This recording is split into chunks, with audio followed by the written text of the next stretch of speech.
What's up, nation?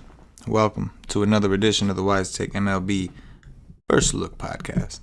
I'm your host, CK013. You can find me on Twitter at CK_013. And we've got ourselves an 8-game slate on August 8th. So we got 8-8-8. Not literally, I get date-wise, it's 8-8-19. But you know what I mean. 8 games on the 8th. 8s on 8s. On 8s. Because it's the month of August. That's how we do that. Quick shout out to Paulie D, the king of the ROI. Paulie actually played light on the early slate. I took the night off yesterday because it was me and my wife's anniversary, which was dope. I wrote up the early slate, so I played most of my... Not even, I actually played really light too. But anyway, Paulie played extremely light on the early slate to make sure he was able to, get some down on the main. And he built the team in the early slate with $6 and ended up winning like $1,300. So $6 to $1,300. If Paulie played his normal value, he'd probably be a very wealthy man right now. Unfortunately, he scaled back, it's not unfortunate. Anytime you win $1,300, anytime you're in the comic club, you're good. But it's like you're happy, but you're also kind of bummed because if he did put his normal amount of volume behind the team, like, forget about it. He'd be rolling in that thing, boy. But hey, a win's a win. I also played light on the early slate, won myself about $600 off of like $70. So it was a good early slate. I wrote the article for the early slate, so patting myself on the back for that one. I thought it was a good little slate. Hopefully, if you're subscribed, you got down on some of that. But shout out to Paulie, man, ROI King, $6 into $1,300. Very, very tough to top in the main. Not sure how we did in the main, but tough to top that. Shout out to the GOAT, the true OG, Paulie D. Nation's going strong, man. Grinding out MLB every single day, grinding it out. It's a grind. It's the most grindiest grind of them all. Basketball too, but baseball is like a different kind of grind. It's a lot of fun, a lot of money to be made. There's a lot of edge out there because of the variance, but a lot of swings too. So hopefully this is the start of a hot streak, another hot streak for the White Stick Nation. We've had a bunch of those this year. It's been a great MLB season as we approach and build that bankroll for NFL, which I cannot wait. By the way, make sure you get the NFL season pass if you haven't already. If you have an all sports package with us, you are fine. You're good. If not, you might want to save yourself some money and just stock up on the NFL season pass for DFS. The full price is $149.99 when the season starts. That's what the price will be. But for now, we are offering it for $99.99 after promo code EarlyOwl NFL 2019. I believe that's what the promo code is. But to be sure, to be safe, go check it out at Wise_Take on Twitter. That's at Wise_Take. Make sure you go stock up, take advantage of it. September 1st, that deal ends. We may offer a second deal for a little bit, but it won't be as low as that. It won't be better than that. So make sure you get over there and check it out. Anyway, all right. To the slate, cash game pitchers. So Boyd does kind of feel like one of the safer options. The problem is he's like really expensive, but Kansas City is not a very good team. They've been a little worse to lefties, I believe. I'll confirm that tomorrow before before I write my GPP article for the main, but. In the meantime, he is at home against Kansas City. Again, feels relatively safe. You could see here that he's shown himself to have somewhat of a decent floor. Did not do well against Kansas City back on the 13th and was like mediocre-ish. He played him on the 13th of June and the 13th of July. So he was kind of mediocre-ish in both those games. Did a little better in the second outing. The only issue I have is that there are other guys who are cheaper that also seem relatively safe.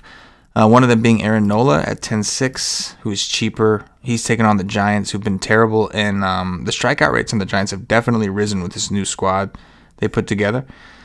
So Aaron Nola at 10-6 in a great park. Doesn't really get any better than this in terms of pitching parks. And then even under him, even cheaper than him, is Chris Sale, who got blown up in 2 straight stars. But both of them were against the Yankees. His team was kind of in a rut. The Yankees were kind of rolling strong, steamrolling.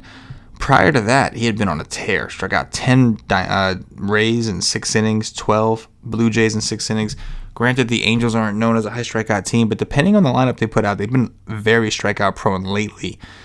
I think Clevenger recently had a dominant game against them, and then we saw Luis Castillo just destroy them with like 13 Ks or something like that. So I like Chris Sale. Maybe that's better suited for tournaments. In the meantime, though, it's hard for me to get up to Boyd in cash and even bypass Aaron Nola.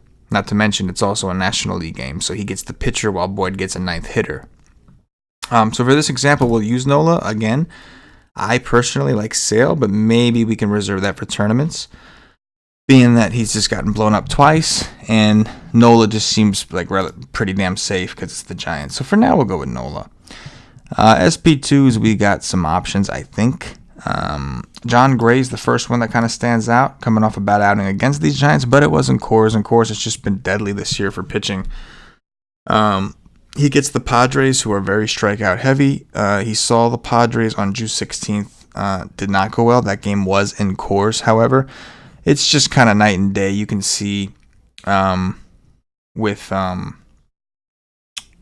Gray, he's average. So he's got 3 starts against San Diego, average 16. It's not great, but that's still like around 2x, which in cash is fine for an 8,200 pitcher. If you're worried about that risk, you can come down to Dallas Keuchel, who's $200 cheaper. Keuchel hasn't been so consistent either, but he has shown some upside, and he's playing against Miami, who's just not been good. He saw Miami in Atlanta on Salem, and I went 7 1/3, struck out like 4, went for 20. So he's probably going to be, I think we'll see some split. I think some people will go with Gray. And in tournaments, we may even see some Gray Keuchel combos for the ones that want to load up on bats. But for this example, I guess Keuchel does make more sense for cash. But I might prefer Gray. I like to secure strikeouts. Keuchel's not a big strikeout dude. He's got it in him, but this is not really his nature. I guess the other option would be Madison Bumgarner, 8,400, also coming off a terrible outing, but again, that was in Coors. Before that, he'd been pitching really well. The Phillies kind of like been in this weird offensive funk pretty much all season with like a few spurts. I will say this, they are much tougher to strike out with lefties. So it's harder for lefties to strike them out is my point. So I think that Gray or Keuchel makes a little more sense for a cash game. I think I prefer Gray over Keuchel. I really do. Just because at least I know some strikeouts are there. Gray has more strikeout upside himself than Keuchel, and also the Padres, even though they have a relatively new squad, they should provide more strikeout upside as a team as well. So I'd prefer to go that route, although I do think Keuchel is an option, and I wouldn't be surprised if people did that. So in tournaments, I mentioned Chris Sale. I still like him a ton, but I do think there's other guys we can add into this mix too. Clevenger should be relatively low against the Twins. I don't think I want to do this. I'd rather take a path of like less resistance rather than attack one of the hottest offenses in the game who lead the league in home runs. I will say this though, like this might be the time to pick on him. Max Fried, I know he's a lefty, but Max Fried just dominated these dudes today. 10 strikeouts in like 6 innings and 3 earned runs. He just dominated them. But again, it's hard for me to. Like you look at Chris Sale coming off 2 bad games. We're getting him like he was just in the 11s, and now he's down to 10K. It just seems like a pretty awesome spot. So I'll probably be playing a lot of Sale. I'm sure it'll be popular in tournaments. Herman against Toronto is interesting. Toronto's been relatively hot, but they are striking out a ton, and Herman's looked good lately. 2 straight games against Boston, a tough offense. Granted, they've been slumping, but 2 really good outings against Boston, and he's only 9-7. So the price is kind of attractive there. After that, I'd probably do come down to that range of the John Grays, Keuchels, Bumgarners, like kind of mixing maybe those guys in, Gray being my favorite still. I do think the Gray Keuchel combo won't be like the chalk per se, but it will be for guys that are trying to get expensive offenses. And we do have some expensive ones. We got the Yankees, we got the Red Sox, both I think implied for over 6 runs. So we could see this combo quite a bit in tournaments. Going down a little bit further than that, I think that the only guy I'd really consider, Kyle Gibson is 7-8, but it's Cleveland. They really don't strike out a lot. He's looked good. His numbers look good. Last time he saw Cleveland, 80 pitches in 3 2/3. Like, didn't do terrible, but not good enough as far as... I'm just worried about the ceiling against Cleveland. I think that Jorge Lopez might get some attention because it's against Detroit. Problem with Jorge Lopez is he hasn't thrown more than like 54 pitches, so maybe 60 is his max, maybe a little higher than that. But he's only 4,800. If you were desperate and wanted to pay up for pitcher, I guess I can understand the merit. Not something I would do.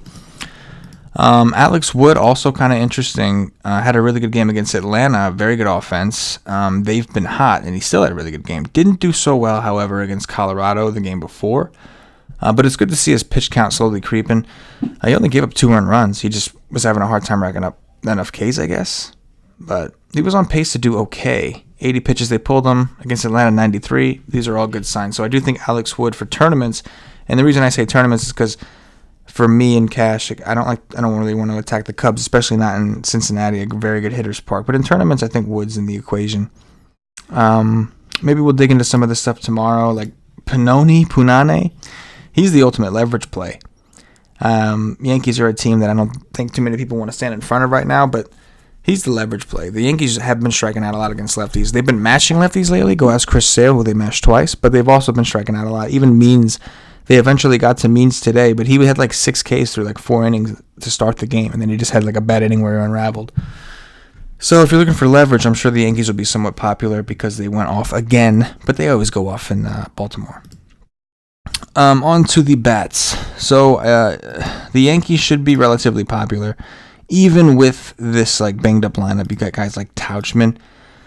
It'll be lefty on lefty. He's been like one of the hottest hitters in baseball, and he's batting at the end of the order. So he'll be low owned, but I do think we could see some ownership flood towards like Aaron Judge, who's 4,500 and has kind of been struggling. Like, I don't want to say struggling, but hasn't been great. But I think he's on the verge of kind of coming out of that. The Yankees lineup could be pretty banged up. Gleyber Torres, I think, left the game, but he's not expected to require a trip. We'll have to see. That's the thing. Like, E5 is on the IL. Luke Voigt's on the IL. Like, who are you going to play in this scenario? Pretty crazy. So, like, I want to say that they will be popular, but at the same time, like, you're looking at this team and, like, who? Who is the public just dying to play from this squad right now? And I just don't see it. So maybe they won't be as popular as you would think they would because of their implied total. And don't get me wrong, their backups are playing well, but these people still need to play. Like, LeMahieu might be used as a one-off a lot. We'll have to see. And Judge will definitely be popular. Those 2 Yankees will be. The rest, I don't know. We'll have to see. Boston will be very popular, I would imagine, as they go up against, I think, Dylan Peters. Yeah, Dylan Peters. They're just implied for a lot of runs. My problem with Boston is they just don't really look like they give a shit right now. They look like they're slumping kind of hard, struggling. Got swept by the Yankees, who are missing half their team. And as I'm going through these game logs, like, look how long it's been since these guys had a good game. It's just been so long. And they're so expensive. Maybe today's the day. They're at home. We'll see. But those are the 2 offenses that are implied for the most runs as of now. It is the night before. We'll have to see if anything changes.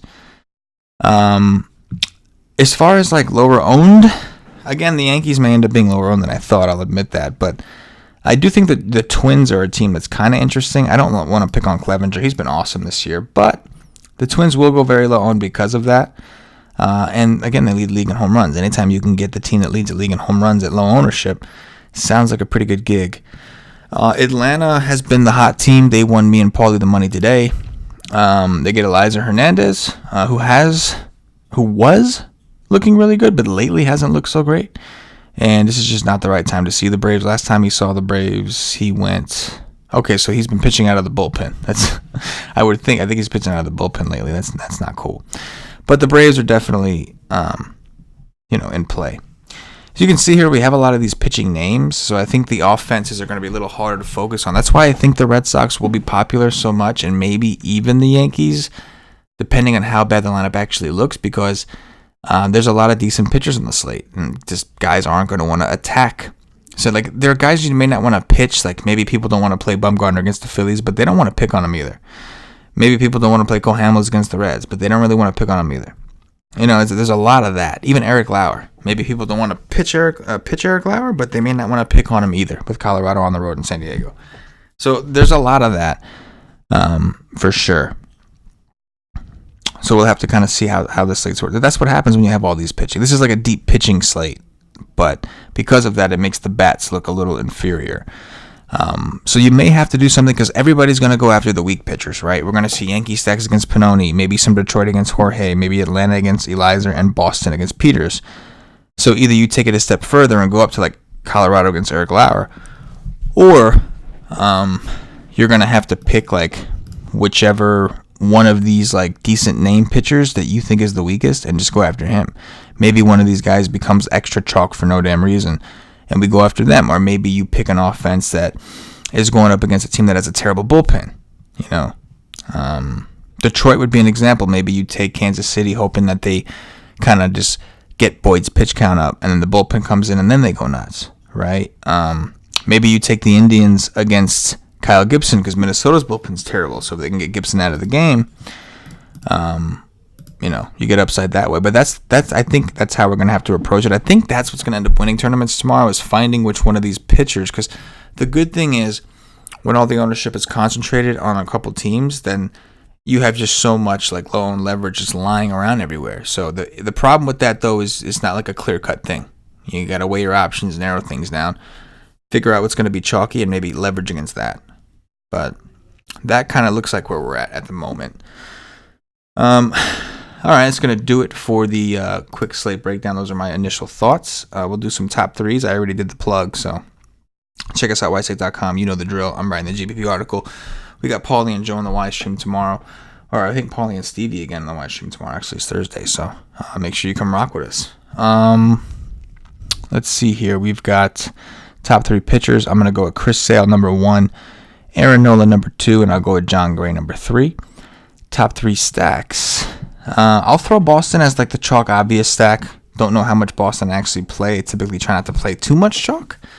But we can go with them for now. I'll go with the Yankees because I'm starting to think maybe they'll be less owned than I thought just because of the players people would have to play. Obviously, Judge and LeMahieu may be popular, but you know. And then for now, again, it's a first look show. I guess the Atlanta Braves because they won me a lot of money today. They won Paulie a lot of money today, and they've been hot. And you know, I mean, the Mets just pounded this pitching staff. The Mets put up a good amount of runs in a pitcher-friendly park. Maybe not as pitcher-friendly as Miami, but I'll go with the Braves. Number 3, as far as home runs, let's go with Freddie Freeman, number 1, who's been just red hot. I like that. We'll go with Nolan Arenado on the road. I think he's been kind of disappointing lately. Okay, he's been waking up. I like that, showing life. And then we will go with,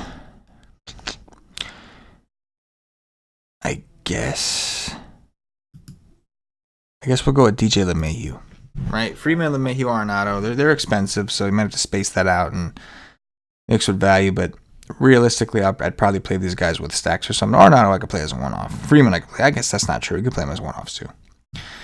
All right, that's going to do it. Appreciate you guys rocking with me. For myself, the entire Wise Tech Nation, if you're watching on YouTube, click the thumbs up, subscribe to the channel, notifications bell on, and good luck. Yeah.